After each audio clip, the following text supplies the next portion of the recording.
The last few years have been awkward for gaming as a whole. There was a bizarre drought of creativity that started in 2013 and didn't seem to end until this year. Now, that's not to say that good games didn't exist, but gaming was in a bit of a slump, and honestly, this year was like a breath of fresh air because, man, there were a lot of great games.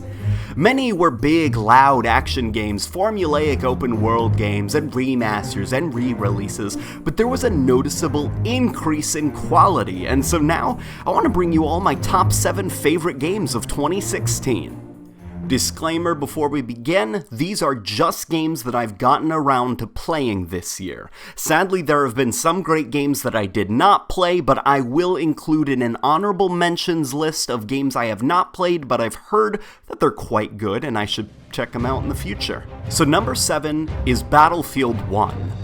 Battlefield 1 is a World War I game in an age where AAA gaming hates anything that isn't the far future.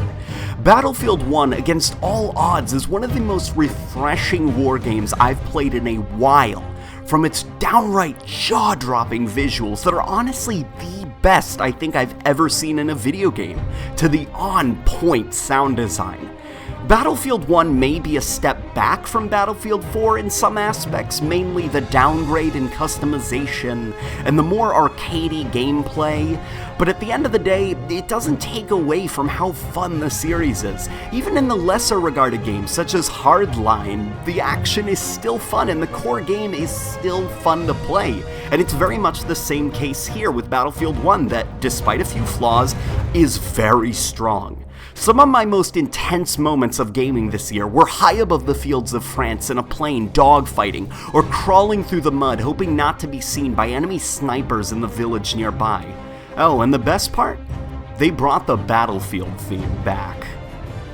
Number 6, Overwatch. Overwatch is a game that I had zero interest in when it was first announced. In a market oversaturated with first-person shooters trying to be MOBA things with hero characters and wacky cartoon art styles, this game just didn't interest me until I played the beta, and then I was sold. And no, it's not because my girlfriend looks like Tracer. My girlfriend and I have sunk an unhealthy amount of hours into this game, and the Overwatch community has been a blast to follow and be a part of. The fun characters make the game feel so humanized in a way that a lot of other games can't really.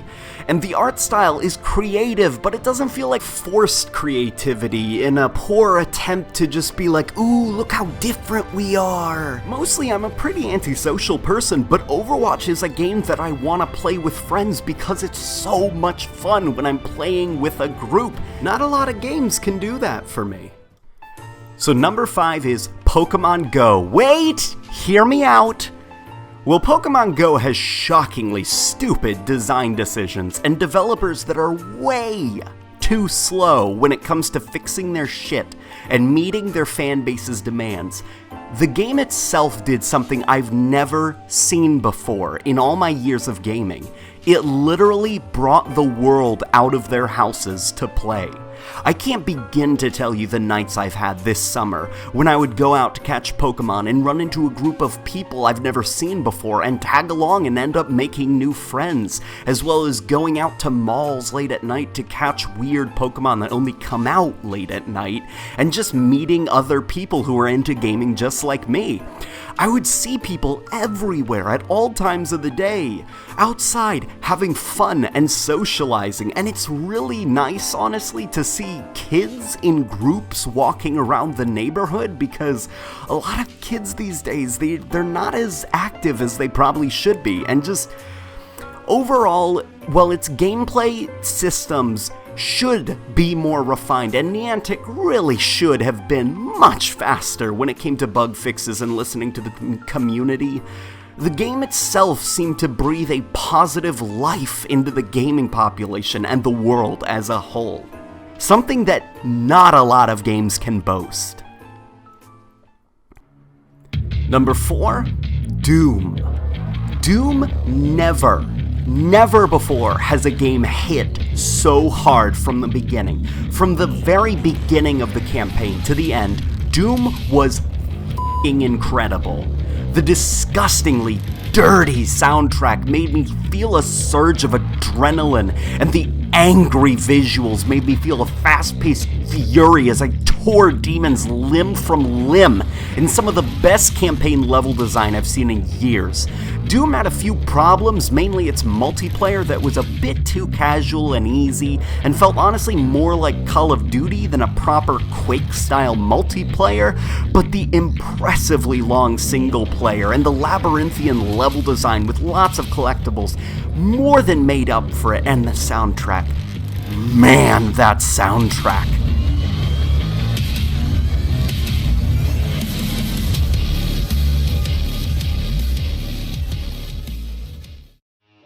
Number 3, Titanfall 2. The first game was a brilliant idea that sadly failed due to an uncreative unlock tree and a lack of content and player choices.